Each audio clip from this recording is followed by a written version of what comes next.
Hello everyone, welcome to our channel Take Afro.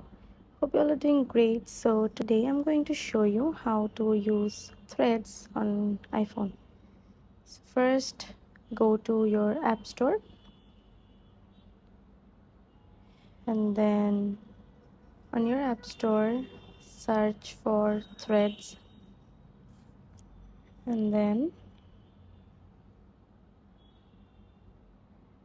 Threads and now install it on your iPhone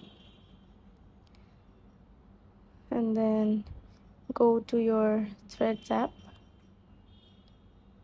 and log in with your phone number or your email, or you can log in with your Instagram account also. So this is your feed. You can see everyone's post and from here you can search your friends to follow.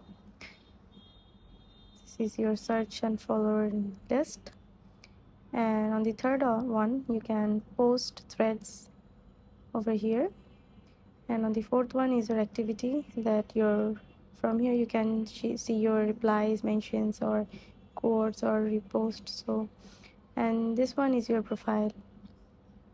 Here you can edit your profile and post your threads. So this is how you can use your threads on iPhone. So thanks for watching. Hope this video helps you. Don't forget to subscribe to our channel and don't forget to hit the bell icon button. See you in the next video. Bye bye.